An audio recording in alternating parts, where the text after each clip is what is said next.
Hello friends, good afternoon. कैसे हो? I hope कि आप लोग अच्छे ही होंगे। सो फ्रेंड्स, इस वीडियो में हम लोग सॉल्व करेंगे कला वर्ग का प्रैक्टिस सेट। पूरे 50 प्रश्नों को हम लोग इस प्रैक्टिस सेट में सॉल्व करेंगे और ये प्रैक्टिस सेट का 54वां वीडियो है। अगर आप लोग पिछली प्रैक्टिस सेट की वीडियोस नहीं देखे हैं तो आप लोग प्ले लिस्ट में जाके देख सकते हैं। वहाँ पे आपको यूपी बीएड एंट्रेंस एग्जाम का प्रीवियस ईयर पेपर्स भी मिल जाएगा। ठीक है, 2016 से लेके 2020 तक के पेपर्स में डाल रखा हूँ, तो प्ले लिस्ट में जाके जाके चेक कर सकते हैं, देख सकते हैं कि किस तरह के क्वेश्चंस आपके एग्जाम में पूछे जाते हैं। अपना लेवल चेक कर सकते हैं और प्रैक्टिस सेट की वीडियोज भी आपको मिल जाएगी। 53 पिछली पड़ी हुई है। ठीक है, अगर आप लोगों को प्रीवियस ईयर पेपर्स की, प्रैक्टिस सेट पेपर की पीडीएफ चाहिए तो आप लोग हमारे टेलीग्राम ग्रुप से प्राप्त कर सकते हैं। ग्रुप में ज्वाइन कैसे है ना, इस वीडियो के डिस्क्रिप्शन बॉक्स में मेरे टेलीग्राम ग्रुप की लिंक है। आप लोग लिंक के माध्यम से हमारे ग्रुप से ज्वाइन हो सकते हैं। वहां पे आपको हर एक पेपर की पीडीएफ मिल जाएगी।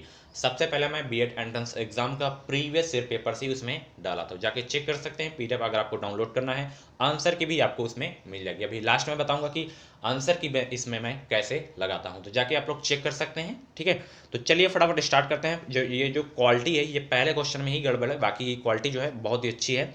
तो पहला क्वेश्चन आपकी स्क्रीन पे है। पेन कॉपी लेके रेडी हो जाइए। जिन क्वेश्चंस में मैं इंपॉर्टेंट लिख दिया करूँ, स्टार लगा दिया करूँ, तो उन क्वेश्चंस को आप लोग लिखना मत भूला करें। पहला क्वेश्चन है आपकी स्क्रीन पे, पृथ्वी के कोर में किस तत्व की प्रधानता होती है? तो फटाफट आप लोग बताएं किस तत्व की प्रधानता होती है। फटाफट इस क्वेश्चन का राइट आंसर बताने का प्रयास करें आप लोग। क्या होगा इसका सही जवाब? 2 से 3 सेकंड का समय है। अगर आप लोगों को ज़्यादा समय चाहिए तो आप लोग वीडियो को रोक भी सकते हैं।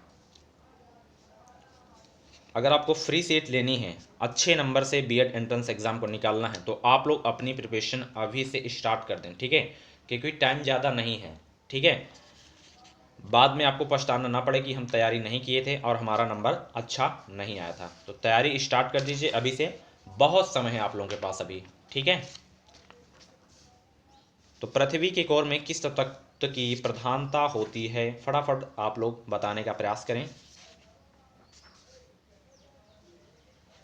तो वो जो तत्व है उसकी जो प्रधानता होती है वो है लोहा और निकेल। ऑप्शन डी करेक्ट होगा इस क्वेश्चन का राइट आंसर। अगला क्वेश्चन देखते हैं।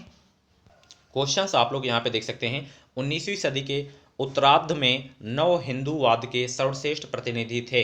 तो सर्वश्रेष्ठ प्रतिनिधि कौन थे? तो वो थे आपके Swami Vivekananda ji. Option B correct होगा इस क्वेश्चन का राइट आंसर। अगला प्रश्न यहाँ पे है, अशोक के शिलालेखों की क्या लिपि है? तो अशोक के शिलालेखों की जो लिपि है वो है ब्राही लिपि। ऑप्शन बी करेक्ट होगा इस क्वेश्चन का राइट आंसर। इंपॉर्टेंट क्वेश्चन है आपके एग्जाम के लिए। ठीक है, अगला प्रश्न यहाँ पे है, वायुमंडल मुख्यतः गर्म होता है। जो वायुमंडल गर्म होता है वो किस कारण होता है, किसके कारण से होता है, ये आपको बताना है। तो वायुमंडल जो मुख्यतः गर्म होता है वो पृथ्वी के विकिरण द्वारा ही गर्म होता है। ठीक है, ऑप्शन बी करेक्ट होगा इस क्वेश्चन का राइट आंसर। अगला प्रश्न है, तवा किसकी सहायक नदी है? तवा जो है किसकी सहायक नदी है, ये आपको बताना है। तो तवा जो है नर्मदा नदी की एक सहायक नदी है। ऑप्शन ए करेक्ट होगा इस क्वेश्चन का राइट आंसर। ये रहा अगला प्रश्न, हम्पी के विट्ठल स्वामी मंदिर का निर्माण किसने करवाया था? मोस्ट इंपॉर्टेंट क्वेश्चन आपके एग्जाम के लिए। तो हम्पी के विट्ठल स्वामी मंदिर का निर्माण करवाए थे कृष्णदेव राय ने। ऑप्शन सी करेक्ट होगा इस क्वेश्चन का राइट आंसर। अगला क्वेश्चन यहाँ पे देख सकते हैं, रुपए के अवमूल्यन का संकल्पित लक्ष्य है। जो अवमूल्यन हुआ करता है उसका संकल्पित लक्ष्य क्या है, ये आपको बताने हैं। तो इसका जो लक्ष्य है, ठीक है, वो है निर्यात को बढ़ावा देना, विदेशी विनिमय की प्राप्ति, बढ़ते आयात को रोकना। इसका यही संकल्पित लक्ष्य होता है। अगर आपसे एग्जाम में पूछा जाए कि रुपए का अवमूल्यन कितनी बार किया गया है, तो 3 बार किया गया है। ठीक है, ये आपको याद रखना है। अगला प्रश्न यहाँ पे देख सकते हैं, भारत और चीन की उत्तरी सीमा का सीमांकन कौन सी रेखा है? फटाफट आप लोग बताएं, भारत और चीन के बीच की जो सीमा रेखा है उसका नाम क्या है? मोस्ट इंपॉर्टेंट क्वेश्चन है, वो है आपकी मैकमोहन रेखा। ठीक है, रेड क्लिप आपका भारत और पाकिस्तान के बीच है। ठीक है, तो ये आपको याद रखने हैं।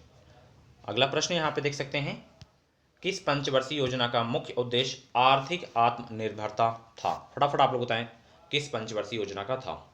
तो वो पंचवर्षीय थी, चतुर्थ पंचवर्षीय योजना थी। ठीक है, जिसका जो मुख्य उद्देश्य था आर्थिक आत्मनिर्भरता। ऑप्शन डी करेक्ट होगा इस क्वेश्चन का राइट आंसर। अगला प्रश्न यहाँ पे है, वह विचारक जिसने राजनीति को दर्शन अनुसार समझने का प्रयास किया था निम्न है। वो कौन है विचारक, आप लोग नाम बता सकते हैं उनका, तो वो थे आपके प्लेटो। ऑप्शन बी करेक्ट होगा इस क्वेश्चन का राइट आंसर। अगला प्रश्न यहाँ पे है, निम्नलिखित विचारक समूह आदर्शवादी हैं। विचारक समूह आदर्शवादी कौन है ये आपको बताना है, तो वो हैं आपके कांट और हीगल। ऑप्शन डी करेक्ट होगा इस क्वेश्चन का राइट आंसर। ये रहा अगला प्रश्न, गौतम बुद्ध ने परिनिर्वाण कहाँ प्राप्त किए थे, यानी कि इनकी जो है मृत्यु, इनका जो मृत्यु हुआ था वो क्या कहलाता है, महापरिनिर्वाण कहलाता है। तो इनका महापरिनिर्वाण कहाँ प्राप्त हुआ था ये आप लोग कमेंट बॉक्स में फटाफट बताएं।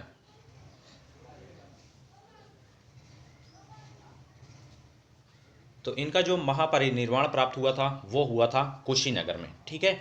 ऑप्शन सी करेक्ट होगा इस क्वेश्चन का राइट आंसर, ठीक है। और इनका जो जन्म हुआ था लुम्बिनी में, ठीक है। और ये सर्वाधिक उपदेश कहाँ पे दिए थे, श्रावस्ती में दिए थे। अधिक वर्षा होने के कारण ये सबसे पहले, मतलब सबसे ज़्यादा वहाँ पे अपना उपदेश दिए थे, ठीक है। और इनको ज्ञान की प्राप्ति कहाँ पे हुई थी, बोध गया में हुई थी। और सबसे पहले ये उपदेश कहाँ पे दिए थे, सारनाथ में दिए थे, ठीक है। इनकी प्रथम महिला शिष्य कौन थी, इनकी मौसी प्रजापति में गौतमी थी। इनके फर्स्ट गुरु कौन थे, आलार कराम थे। तो ये आपको याद रखना है, ठीक है, इनके बारे में। अगला प्रश्न, निम्नांकित में से कौन सी सामाजिक प्रक्रिया नहीं है। सामाजिक प्रक्रिया कौन सी नहीं है ये आपको बताना है। तो संवेदनशीलता, संवेदनशीलता जो है एक सामाजिक प्रक्रिया नहीं है। ऑप्शन डी करेक्ट हो जाएगा इस क्वेश्चन का राइट आंसर। अगला प्रश्न यहाँ पे है आपके सामने है, भारत के संविधान की प्रस्तावना में निम्नलिखित में से वह शब्द कौन सा है जिसका समावेशन संविधान 42वां संशोधन अधिनियम 1976 के माध्यम से नहीं किया गया है। वो कौन सा है ये आप लोग कमेंट बॉक्स में बताएं, वो कौन सा शब्द है। तो वो शब्द है आपका फ्रेंड्स निष्ठा, ठीक है। ऑप्शन डी करेक्ट होगा इस क्वेश्चन का राइट आंसर। अगला प्रश्न यहाँ पे है, वर्ष 1946 में गठित अंतरिम कैबिनेट की अध्यक्षता किसने की थी। मोस्ट इंपॉर्टेंट क्वेश्चन आपके एग्जाम के लिए, तो फटाफट आप लोग बताएं। अंतरिम कैबिनेट की अध्यक्षता किसने की थी वर्ष 1946 में, तो इसकी अध्यक्षता की थी पंडित जवाहरलाल नेहरू ने। ऑप्शन बी करेक्ट होगा इस क्वेश्चन का राइट आंसर। अगला क्वेश्चन देखते हैं फ्रेंड्स, अगर आप लोग कला वर्ग से हैं तो आपको प्रैक्टिस सेट की बुक लेनी होगी। चाहे आप लोग जितना भी one liner question subjective book पढ़ लें, जब तक आप लोग क्वेश्चंस की प्रैक्टिस नहीं करेंगे तब तक आप लोग बेहतरीन प्रदर्शन एग्जाम में नहीं कर सकते हैं। तो अगर आपको प्रैक्टिस सेट की बुक लेनी है, कला वर्ग से हैं आप लोग, तो चक्षु की ले सकते हैं। ये यूपी बीएड एंट्रेंस एग्जाम के लिए one of the best book है, ठीक है। इसका जो प्राइस है 149 रुपीज़ है, 149 रुपये इसका प्राइस है। और 15 प्रैक्टिस सेट पेपर्स देखने को मिलेंगे, साथ ही 4 पुराने पेपर भी इसमें लगाए गए हैं 2017, 18, 19, 20 का। 3000 क्वेश्चन इसमें शामिल किए गए हैं और वो क्वेश्चन इसमें लगाए गए हैं जो आपके एग्जाम में पूछे जाते हैं, ठीक है। फालतू के क्वेश्चन इसमें नहीं लगाए गए हैं। तो अगर आपको लेना है तो इस वीडियो के डिस्क्रिप्शन बॉक्स में उसकी लिंक है, आप लोग जाके ले सकते हैं। फ्लिपकार्ट से, अमेजन से, कहीं से भी आप लोग ले सकते हैं। आपके नज़दीकी बुक स्टोर पे भी आपको ये बुक मिल सकती है। क्वेश्चंस आप लोग यहाँ पे देख सकते हैं, किस बैंक द्वारा किसानों को दीर्घकालीन वित्तीय सहायता प्रदान की जाती है। उस बैंक का नाम बताएं आप लोग कमेंट बॉक्स में फटाफट। तो वो बैंक है आपका भूमि विकास बैंक, जिसके तहत जो है किसानों को दीर्घकालीन वित्तीय सहायता प्रदान की जाती है। ऑप्शन बी करेक्ट होगा इस क्वेश्चन का राइट आंसर। ये रहा अगला प्रश्न, राज्यपाल की दोहरी भूमिका से आप क्या समझते हैं। ऑप्शन देख सकते हैं, राज्यपाल की दोहरी भूमिका से क्या आप लोग समझते हैं, फटाफट कमेंट बॉक्स में बताने का प्रयास करें। तो राज्यपाल की दोहरी भूमिका से जो समझते हैं वो है कि संवैधानिक शासन और केंद्र का एजेंट, यही इसका जो भूमिका का अर्थ है वही हम समझते हैं। ऑप्शन डी करेक्ट होगा इस क्वेश्चन का राइट आंसर। अगला प्रश्न यहाँ पे आप लोग देख सकते हैं, निम्नलिखित में से कौन सा कथन टाइगा प्रदेश के संबंध से सत्य है। टाइगा प्रदेश के संबंध में कौन सा सत्य है। पहला पढ़ते हैं, यह प्रदेश यूरेशिया और उत्तर अमेरिका में 35 डिग्री से 70 डिग्री उत्तरी अक्षांशों के बीच एक चौड़ी पट्टी के रूप में विस्तृत है। यहाँ बिल्कुल सही है ये। इस प्रदेश की वनस्पति कोणधारी या शंकुधारी वन है, बिल्कुल सही है। लकड़ी काटना इस प्रदेश का मुख्य व्यवसाय है, बिल्कुल सही है। यानी कि ये तीनों जो हैं कथन सत्य हैं। तो तीनों ऑप्शन डी करेक्ट हो जाएगा, फिर उपयुक्त सभी वाला, ठीक है। अगला प्रश्न यहाँ पे है, राष्ट्रपति द्वारा प्रवर्तित अध्यादेश है, और राष्ट्रपति द्वारा प्रवर्तित अध्यादेश कौन सा है ये आपको बताना है। तो वो अध्यादेश है आपका संसद के पुनः एकत्र होने पर उसके सम्मुख अवश्य रखा जाना चाहिए। यही जो है राष्ट्रपति द्वारा प्रवर्तित अध्यादेश है। ऑप्शन सी करेक्ट होगा इस क्वेश्चन का राइट आंसर। ये रहा अगला प्रश्न, यहाँ पे देख सकते हैं आर्थिक दृष्टि से सर्वाधिक विकसित प्राकृतिक प्रदेश है। आर्थिक दृष्टि से सर्वाधिक विकसित प्रदेश प्राकृतिक प्रदेश कौन सा है, ये आपको बताना है।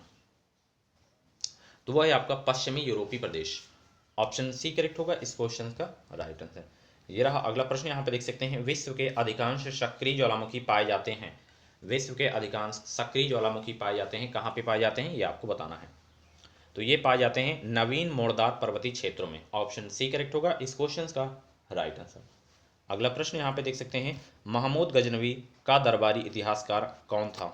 अगर आप लोग हिस्ट्री वाली क्लास देखे होंगे तो ये आप लोग आसानी से कर लेंगे ये वाले क्वेश्चन। हिस्ट्री वाली क्लास देखना है तो इस वीडियो के डिस्क्रिप्शन बॉक्स में मैं देने को लिंक दे रखा हूँ, लिंक के माध्यम से आप लोग जाके देख सकते हैं।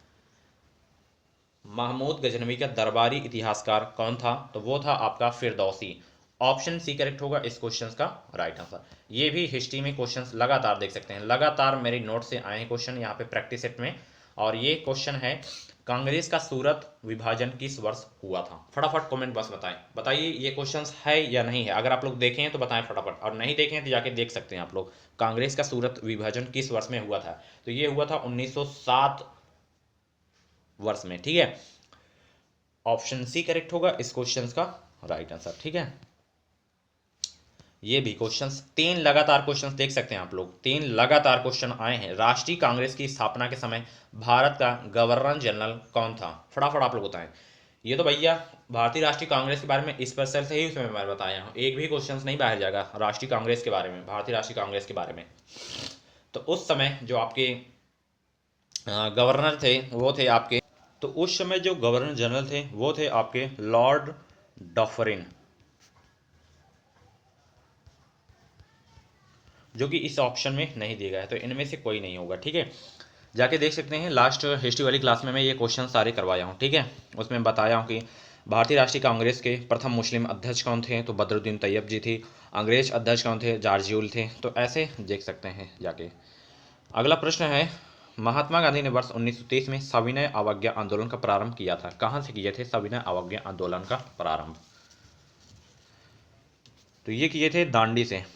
ऑप्शन बी करेक्ट होगा इस क्वेश्चन का राइट आंसर। ये रहा मोस्ट इंपॉर्टेंट क्वेश्चन है, कतई जहर वाले प्रश्न है। निम्नलिखित जोड़ों में से किसका सुमेल है, किसका सुमेल है सही, ये आपको बताना है। तो एलोरा की गुफाओं शासकों ने नहीं बनवाया था, मीनाक्षी मंदिर नहीं बनवाए थे, खजुराहो के मंदिर चंदेल शासकों ने बनवाए थे। तो ये इसका जो है सही सुमेल है ऑप्शन सी वाला, ठीक है। ये आपको याद रखना है। अगला प्रश्न है निम्नलिखित में से कौन सी संस्था नहीं है, कौन सी संस्था नहीं है ये आपको बताना है।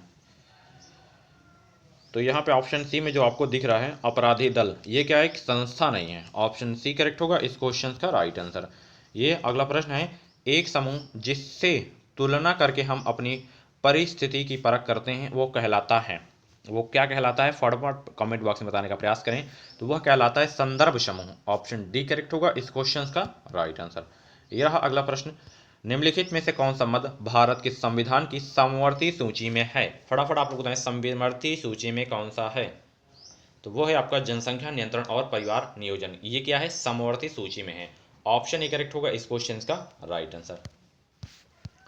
अगला प्रश्न यहाँ पे देख सकते हैं अंत्योदय कार्यक्रम का मुख्य उद्देश्य था। अंत्योदय कार्यक्रम का मुख्य उद्देश्य क्या था, तो मुख्य उद्देश्य इसका था कि गरीबों में सबसे अधिक गरीबों की मदद करना, यही इसका क्या था, मुख्य उद्देश्य था। ऑप्शन सी करेक्ट होगा इस क्वेश्चन का राइट आंसर। ये रहा अगला प्रश्न, यहाँ पे देख सकते हैं आप लोग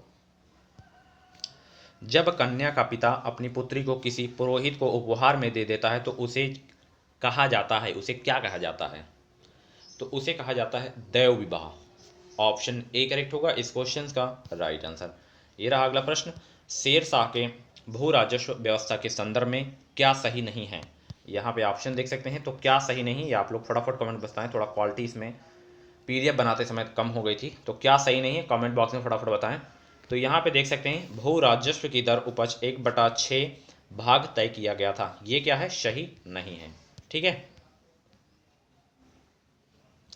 अगला प्रश्न है भारतीय संविधान के अनुच्छेद 352 के अनुसार राष्ट्रीय आपातकाल की घोषणा निम्नलिखित में से किन परिस्थितियों में की जा सकती है।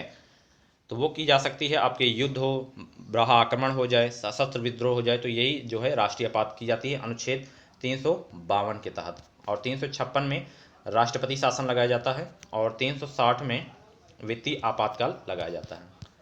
अगला प्रश्न यहाँ पे देख सकते हैं, सर्वसम्मति में निर्वाचित भारत के राष्ट्रपति थे। बहुत ही अच्छा क्वेश्चन है और इम्पॉर्टेंट क्वेश्चन है। तो वो थे संजीव रेड्डी, ये भारत के प्रथम निर्वाचित भारत के राष्ट्रपति थे। ठीक है। अगला प्रश्न, निम्नलिखित में से किन में बहुपति विवाह की प्रथा प्रचलित है? तो वो है आपकी नायरों में। ठीक है, बहुपति विवाह की प्रथा प्रचलित है। अगला प्रश्न है, भारत द्वारा सबसे अधिक विदेशी मुद्रा किस वस्तु के आयात पर व्यय की जाती है? तो ये व्यय की जाती है पेट्रोलियम पदार्थ पर। ऑप्शन ए करेक्ट होगा इस क्वेश्चन का राइट आंसर। ये रहा। अगला प्रश्न है, सृजनात्मक चिंतन के रूप में उद्भावन की प्रक्रिया में सम्मिलित होती है। तो वो क्या सम्मिलित होती है? तो वो सम्मिलित होती है अचेतन चिंतन प्रक्रिया।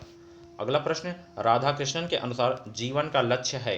राधा कृष्णन के अनुसार जीवन का लक्ष्य क्या है? तो उनका जीवन का जो लक्ष्य है कि अंतर्दृष्टि होना। ऑप्शन सी करेक्ट होगा इस क्वेश्चन का राइट आंसर। अगला प्रश्न यहाँ पे देख सकते हैं आप लोग, निम्नलिखित में से कौन सा युग्म सुमेलित नहीं है? जैन दर्शन के सामने कैवल दिया गया है, वेदांत दर्शन के सामने क्षणिकवाद दिया गया है, मीमांसा के सामने स्वतः परमाणुवाद दिया गया है, वैशेषिक दर्शन के बाद परमाणुवाद दिया गया है। तो कौन सा युग्म सुमेलित नहीं है ये आपको बताना है। तो जैन दर्शन से देखिए कैवल संबंधित है, जाहिर सी बात है, और वेदांत दर्शन से जो है क्षणिकवाद संबंधित नहीं है। बाकी ये भी दोनों आपके सुमेलित हैं। तो ऑप्शन बी करेक्ट होगा इस क्वेश्चन का राइट आंसर। अगला प्रश्न यहाँ पे देख सकते हैं, बुद्ध में ऐसा कुछ नहीं है जो कि पहले संवेदनाओं में नहीं था, सिवाय स्वयं बुद्धि के। उपयुक्त कथन किसके ज्ञान सिद्धांत का संकेत करती है? तो ये संकेत करती है लॉक के। ऑप्शन डी करेक्ट होगा इस क्वेश्चन का राइट आंसर। यहाँ पे भी आपको सुमेलित करना है। ठीक है, और ऑप्शन देख सकते हैं, सुमेलित करें फटाफट कमेंट बॉक्स में, क्या होगा इस क्वेश्चन का राइट आंसर।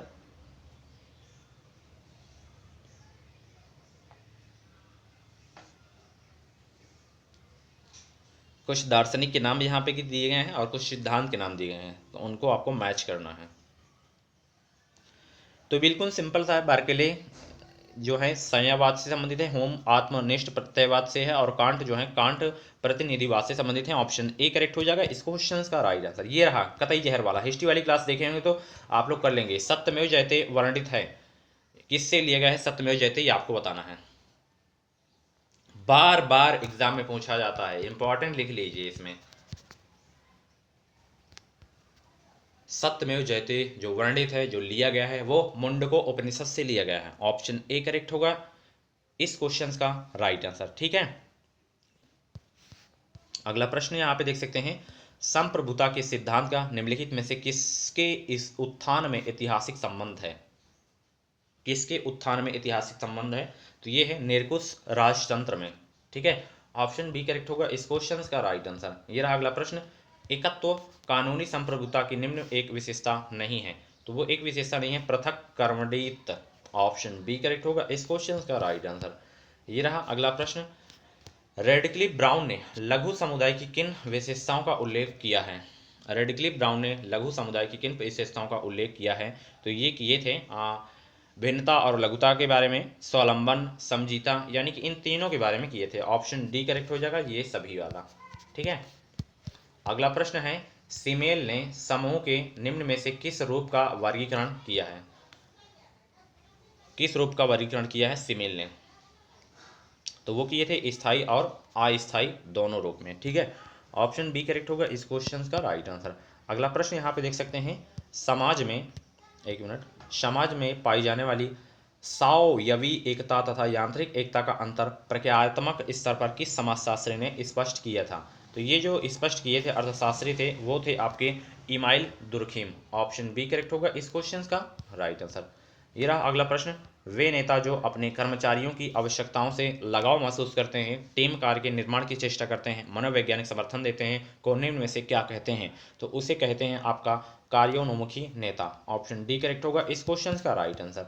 ये रहा अगला प्रश्न, स्नेह पाने की भूख एक तरह का अपर्याप्त का रोग है, यह उक्ति किसकी है? तो यह जो उक्ति है वो है अब्राहम मैस्लो की। ऑप्शन सी करेक्ट होगा इस क्वेश्चन का राइट आंसर। अगला प्रश्न यहाँ पे है, स्मृति की अवस्थाओं का निम्नलिखित में से कौन सा एक सही क्रम है? तो इसका जो एक सही क्रम है कि कूट, संकेतन, संचयन, पुनः प्रत्यायन, यही इसका जो है सही क्रम है। ऑप्शन बी करेक्ट होगा फ्रेंड्स इस क्वेश्चन का राइट आंसर। तो फ्रेंड्स ये थे कला वर्ग के top 50 questions. Same to same इसी तरह के क्वेश्चंस आपके आते हैं।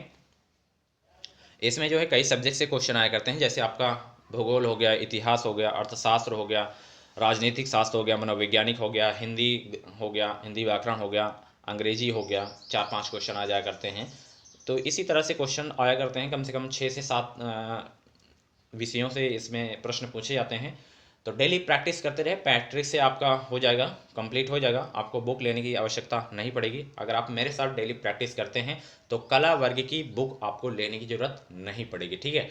तो मिलते हैं अगली वीडियो पे। चैनल को सब्सक्राइब कर लीजिएगा, बेल आइकन को ऑन कर लीजिएगा, ताकि जो भी यूपी बीट की तरफ से अपडेट है वो अपडेट आपको सबसे पहले इस चैनल के माध्यम से मिल सके। तो मिलते हैं अगली वीडियो पे। अगर आपको और भी वीडियोज देखनी है तो आप लोग प्ले लिस्ट में जाके देख सकते हैं, PDF आप टेलीग्राम ग्रुप से ज्वाइन कर सकते हैं। Thank you. इस वीडियो को लाइक शेयर करना ना भूलें।